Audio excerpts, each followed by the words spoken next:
विरामक बाद एक बेर फिर से अपने स्वागत है समादक आजुक अंक में। आओ अपने के लो चलिए आप देशक राजधानी दिल्ली में हमर समदिया निगम पार्षद विजय सोलंकी से गपशप कैलन। देखल जाए ई गपशप। सोजा सोजी गपशप के आजुक अंक में हमरा संग छथि हस्तसाल वार्ड नंबर 122 के निगम पार्षद श्री विजय सोलंकी जी। आओ हिनका सबसे पहले हम इनका स्वागत करियन। विजय जी, आपका हमारे इस कार्यक्रम में बहुत बहुत स्वागत है। सबसे पहला सवाल ये रहेगा, जो आपके क्षेत्र में पानी की जो समस्या है उसका निदान कब तक हो पाएगा? देखिए, जल बोर्ड जो है ये दिल्ली सरकार के अंतर्गत का विभाग है और मेरा जो वार्ड है ये दिल्ली का सबसे बड़ा वार्ड है। इसमें लगभग 86 पोलिंग बूथ हैं।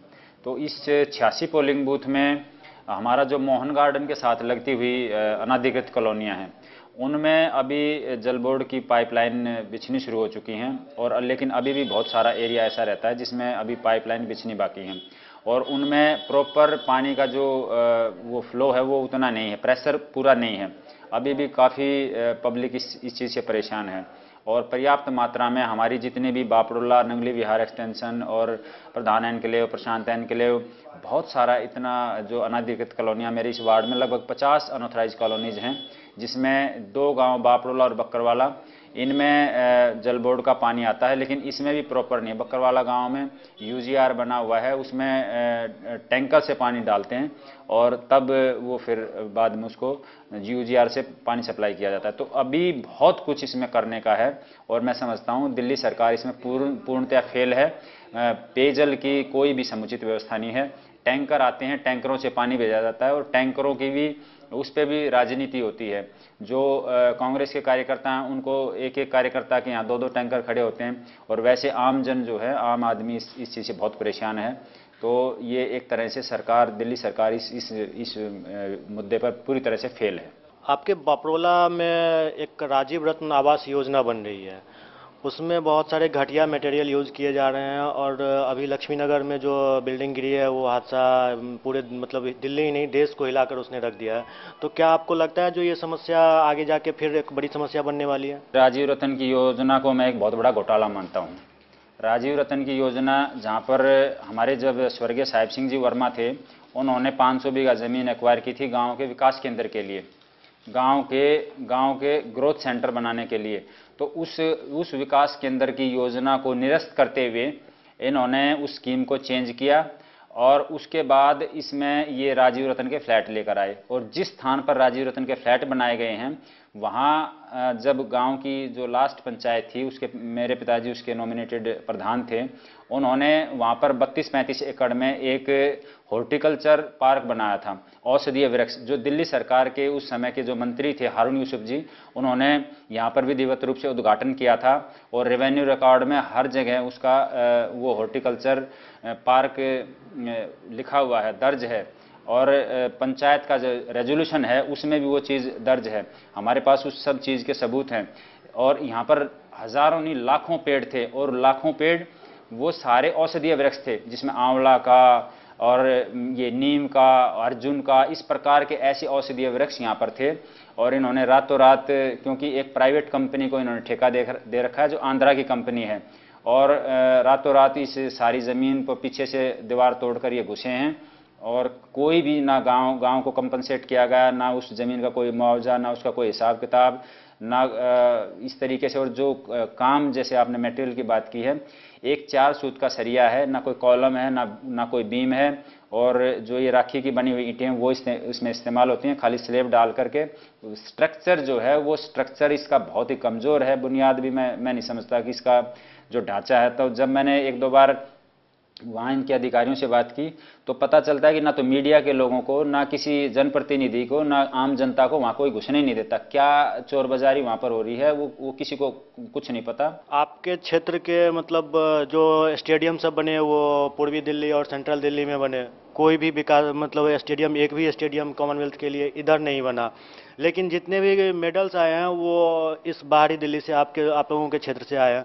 तो इन खिलाड़ियों की हौसला अफजाई के लिए कुछ करना चाहेंगे आप लोग? जो बात आपने कही है मैं आपकी बात का समर्थन करता हूं और जितने भी खिलाड़ी हैं उसमें से हमारे देश में 101 मेडल आए हैं उसमें से 33% मेडल हमारा जो दिल्ली देहात और हरियाणा है इसके बच्चों ने जीते हैं। और हमारा जितना भी दिल्ली देहात है इसमें कोई भी मेडल नहीं है। हमारा नजफगढ़ से सहवाग है, हमारे गांव के सुशील हैं विश्व विजेता, और इनके नाम पर स्टेडियम बनाने की दिल्ली सरकार घोषणा भी कर चुकी है। लेकिन आज तक चाहे पूरा दिल्ली देहात हो या हमारे गांव के आसपास का इलाका हो, यहाँ पर कोई भी स्टेडियम बनाने का काम दिल्ली सरकार ने नहीं किया गया है। ये शीला दीक्षित की बहुत बड़ी अनदेखी है हमारे इस देहात के प्रति। और जब साहिब सिंह जी वर्मा मुख्यमंत्री थे तो हर रोज़ यहाँ इस क्षेत्र में वो आते थे, इसकी चिंता करते थे। अब 900 करोड़ रुपया कॉमनवेल्थ गेम का 5% हिस्से में लगा दिया गया। बाकी के जो 95% हिस्सा है वो इस विकास से, इस खेलों के जो स्टेडियम वगैरह डेवलप किए गए हैं उससे पूरी तरह से अछूता रहा है। और अगर जैसे अपना इंदिरा गांधी स्टेडियम है, ये हमारे दिल्ली देहात से बिल्कुल नज़दीक है, बिल्कुल टच करता हुआ है। तो अगर कुछ स्टेडियम यहाँ बनाए होते तो ये पूरा देहात भी अच्छे तरीके से विकसित होता और यहाँ के खिलाड़ियों को इस चीज़ का बहुत बड़ा लाभ मिलता और आने वाले समय में देश के जो खेल का परिदृश्य है वो बदल सकता था। लेकिन इस चीज़ को गंभीरता से नहीं लिया गया है। हमारे इस क्षेत्र की पूरी तरीके से अनदेखी की गई है। पेंशन योजना जो वृद्धावस्था पेंशन, विधवाओं के लिए पेंशन, और अभी रिसेंटली एमसीडी ने एक घोषणा करी है जो किन्नरों को भी 1000 रुपया पेंशन दिया जाएगा। तो ये योजना जो चल रही है ये कितना सफल है और किन्नरों वाली कब तक शुरू हो जाएगी? देखिए, पेंशन की जो बात है, मैं व्यक्तिगत रूप से मानता हूँ कि ये योजना जितनी लोगों को लाभान्वित करना चाहिए लोग इसका दुरुपयोग करते हैं। जब से मैं अभी निगम पार्षद बन के आया हूँ तो मेरे वार्ड में कुछ 600 के आसपास पेंशन लगी हुई थी। और उसी समय पूरे दिल्ली में एक सर्वे चल रहा था और उस सर्वे में ऐसा पाया गया कि बहुत सारे लोग जो विधायक और निगम पार्षद दोनों से पेंशन पाते थे।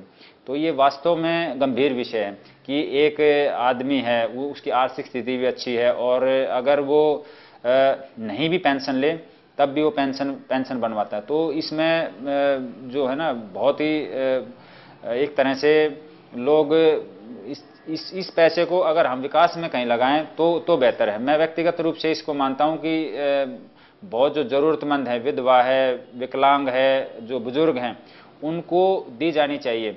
और अगर पेंशन कटती है तो फिर लोग हल्ला मचाते हैं। अब रुकी हुई पेंशन है, दिल्ली सरकार एमसीडी को फंडिंग नहीं कर रही, तो अभी भी मेरे इस वार्ड में कम से कम 9-10 महीने की पेंशन रुकी हुई है। जो पिछला बैकलॉग है और दिसंबर 2009 तक की पेंशन अभी क्लियर हुई है, बाकी 9-10 महीने की पेंशन अभी भी रुकी हुई है। तो फंड्स की कमी है और इसलिए सारा एलिगेशन हमें हर रोज़ इस चीज़ से जूझना पड़ता है, हमें भुगतना पड़ता है, हमें सुनना पड़ता है। ये आपके बिल्कुल बगल में सत्ताधारी पार्टी के विधायक हैं जो आपके क्षेत्र के विधायक भी हैं, आप निगम पार्षद हो, और लेकिन फिर भी सड़कों की समस्या, खासकर मेन रोड जो है वो गड्ढे में तब्दील हो चुका है, उसमें पानी लगे पड़े हैं। तो इसके लिए मतलब कल हमारी एमएलए से भी बातचीत हुई थी, उन्होंने कहा जो हाँ बहुत जल्दी ये ठीक होगा, और उन्होंने ये बात भी स्वीकार करी है जो कॉमनवेल्थ गेम के कारण पश्चिमी दिल्ली का विकास अवरुद्ध हुआ था। तो आपका क्या मानना है इस पर? देखिए, ये जो नांगलोई नजफगढ़ रोड है, इसमें इसकी हालत 15 वर्ष से ये रोड बिल्कुल उपेक्षित है, इसमें कोई काम नहीं हुआ है। और अभी इसकी हालत ज़्यादा ख़राब इसलिए हुई कि हमारे बापडोला से और नीलोठी मोड़ तक इसमें दिल्ली जल बोर्ड का सीवर का काम चल रहा है। तो सीवर के काम की खुदाई के कारण ये रोड टूट गया था। अब दिल्ली सरकार ने पैसा एमसीडी को देना है और वो आरआर कट का, रोड कटिंग का जो पैसा है, जब उसमें पूरा पैसा जमा हो जाएगा, कुछ रकम दिल्ली सरकार ने एमसीडी को दी है लेकिन पूरी रकम अभी नहीं आई है। और इस विषय में मैंने भी काफ़ी प्रयास किया है और दिल्ली के उप महापौर राजेश गहलोत जी जो मेंबर डीडीए भी हैं, उन्होंने इसको डीडीए बोर्ड में उठाया कि नजफगढ़ से ढासा तक और नजफगढ़ से उत्तम नगर टर्मिनल तक और नजफगढ़ से नांगलोई तक, ये जो प्रमुख रोड हैं इनको डीडीए द्वारा विकसित कराया जाए, डेवलप कराया जाए। और उन्होंने कहा कि ज़मीनें ली गई हैं और एक एक प्लॉट को करोड़ों रुपए में डीडीए बेचती है, तो कुछ पैसा दिल्ली की सड़कों को डेवलप करने में भी डीडीए खर्च करे। तो उपराज्यपाल जी के यहाँ बैठक हुई थी और उसमें इन्होंने इस चीज़ को मंजूर कराया। तो हमारा जो नांगलोई नजफगढ़ रोड है, इसके लिए लगभग 50 करोड़ रुपया मंजूर हो चुका है और 5-6 महीने में इसको सीसी का काम होगा और ये विदेशी तकनीक से इसको बनाया जाएगा और उस समय ये सारा पैसा दिल्ली विकास प्राधिकरण इस पर खर्च करेगा और बहुत ही बेहतरीन तरीके से इस सड़क को बनाया जाएगा। दिल्ली के मेयर, डिप्टी मेयर और हम सब इसका उद्घाटन करेंगे। तो इसमें दिल्ली सरकार और यहाँ के विधायकों का इसमें कोई सहयोग नहीं है। दिल्ली के जो डीडीए मेंबर हैं राजेश गहलोत जी, मैं उनका धन्यवाद करना चाहता हूं। उन्होंने बहुत प्रयास करके हम सब की इस मांग को स्वीकार किया और जल्द ही इसका हम विधिवत रूप से इसका उद्घाटन करवाएंगे और उद्घाटन करने के बाद उस काम को छोड़ नहीं दिया जाएगा, तुरंत उसी दिन से इस काम को शुरू कराया जाएगा। तो ये बहुत जल्द आप इसको देखेंगे, बहुत ही बेहतरीन सड़कें बनने वाली। सोलंकी जी संग आई गपशप के संग समादक आजुक अंक अपने सब विदा चाहे तेज चलित चलित बस बता दी अपने के हमरा लोग पता ताकि अहूँ सब अपन समाद पठा सकी। अहूँ बन सकै छी अपन गाम नगर के समदिया। टूटल अछि पुल, जर्जर अछि स्कूल, घर में भेल चोरी, चल रहल अछि सीना जोरी। अहाँ के इलाका में मनाओल गेल विद्यापति पर्व या कोनो आन समारोह, वीडियो कैमरा से शूटिंग करू आ मिनी डीवी टेप या डीवीडी पर विवरण के संग तुरंत पठाओ। अहाँक नामक संग अहाँक पठाओल समाद कार्यक्रम में जरूर चलत। हमरा लोकनिक पता अछि समाद सौभाग्य Mithila TV A6/1 Mayapuri phase 1 नई दिल्ली। जँ अहाँ लोकनि के आर कोनो जानकारी चाही तऽ हमरा लोकनि के फोन करू। हमरा सभक नंबर अछि 9654186001 9654186004। समादक स्वरूप कने बदल गेला कारण परिवर्तन जीवनक आई विश्वक सबसँ पहिल प्राथमिक नियम छै, एकरा हमरा लोकनि नीक जकाँ जनै छी। तैं बदलल स्वरूप में समाद अपने तक पहुंच रहले, ई समाद केहन अपने के लागि रहले से जनबाक व्यग्रता हमरा सभक मोन में। अपन प्रतिक्रिया हमार पता पर हमरा लोकनि के देल करू। ई अंक आब शेष होइत अछि, अनुमति देल जाय। नमस्कार।